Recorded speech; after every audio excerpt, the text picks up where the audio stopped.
huge question I always see when it comes to online content creation and new media is, how is it profitable? And that goes for both brands and creators.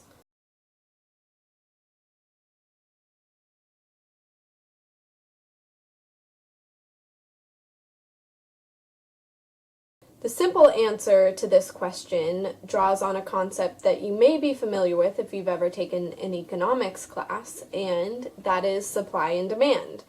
Content creators supply an audience, often interested in niche topics, and brands have a demand for an audience to market their products to. There are three main ways that YouTubers, influencers, content creators, whatever you want to call them, make money. The first two involve brands and advertisers, so we're going to talk about those first. Odds are, if you've watched YouTube videos for any substantial amount of time, you've probably seen ads placed either at the beginning or somewhere throughout the video. This is one way that YouTubers are able to make money on their content. Through Google's Adsense program, creators can allow ads to play at various points in their video.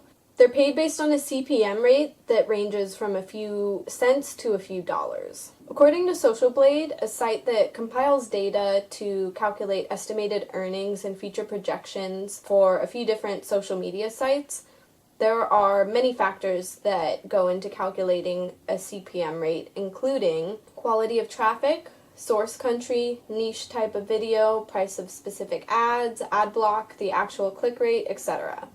When Google bought YouTube in 2006 and implemented their AdSense program, many of the OG YouTubers who started off making videos as a hobby found their hobby turn into something more profitable. Unfortunately, as time has gone on, this source of revenue has become less and less reliable, so many creators are turning to other methods.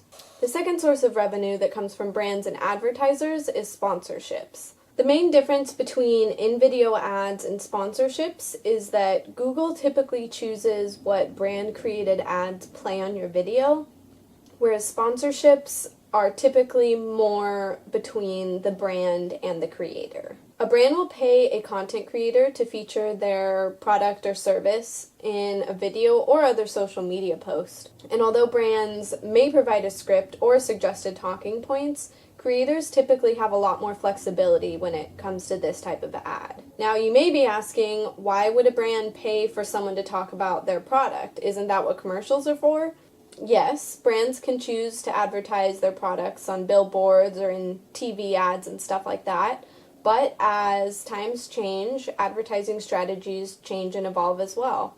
In my third semester of college, I took a class called Advertising Strategies in Social Media, and it really made me passionately interested about online media, not just from the consumer perspective, but from the behind-the-scenes perspective as well. In that class, we read a book called Groundswell by Charlene Lee and Josh Bernoff, which talks about the concept of groundswell, which they define as a social trend in which people use technologies to get the things they need from each other rather than traditional institutions like corporations. In the book, they say, energizing the groundswell means tapping into the power of word of mouth by connecting with and turning on your most committed customers. Advertisers and brands recognize that people who spend a lot of time filming and editing videos, say, on beauty products, and people who spend their free time watching videos about beauty products probably have a pretty good chance of becoming committed customers.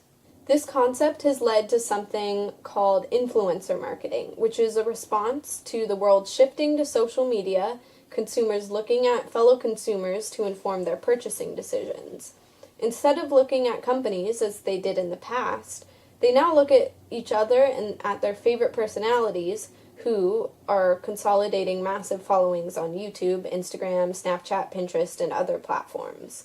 The reason this makes YouTube a legitimate competitor for traditional media like film, TV, print, and radio is because many brands, like beauty brands, would rather spend their limited marketing budget reaching out to beauty influencers and their audiences instead of spending money on playing ads before rom-com or during commercial breaks for Grey's Anatomy or in Cosmo magazine. Why is this? They already know that beauty influencers and their audiences are already interested in beauty products. Content creators who are considered influencers supply brands and advertisers with a captive audience to advertise their products and services to, and brands are willing to pay them. Whether it's with in-video ads or sponsorships, brands are willing to invest their money in YouTubers.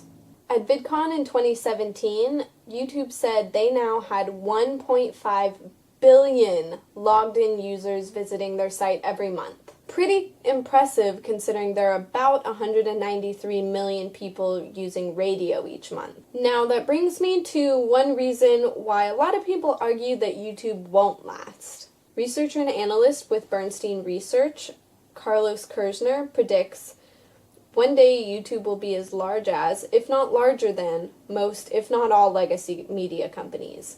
It is playing a central role in the secular shift of brand advertising budgets to the internet. Yet, we know ridiculously little about YouTube. Some content creators and other industry professionals would argue that Google and YouTube's policies, business models, and other factors contribute to the inevitable fall of the platform, but I would argue that the third source of revenue I'm about to talk to is probably going to be the reason why it survives. The previous two sources of revenue came from brands and advertisers. The third source I will be talking about is the most recent, and it comes from the pockets of the audience. In 2017, YouTube changed some of their rules regarding ad revenue for some users, and some content creators were hit really hard. It became known as adpocalypse, and it forced many creators to turn to their audiences for financial support. Websites like Patreon allowed full-time content creators to continue producing content full-time by offering their audiences access to early videos, bloopers, behind the scenes, and overall exclusive content in exchange for a small fee.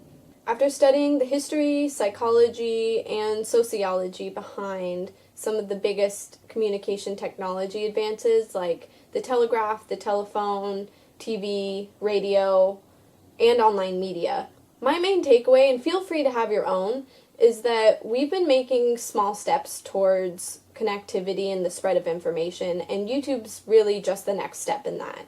The economy shows that people are steering away from buying things like huge cable packages with hundreds and hundreds and hundreds of channels because they're only going to watch a few of them. People are taking choice into their own hands and are gravitating towards creators who they identify with and seem more genuine. And I think YouTube is the perfect platform for this. I think YouTube, even with its issues, still puts power in the hands of people. Those who choose what they put out onto the internet and those who choose what they spend their time watching. And because of this, I think YouTube is going to last.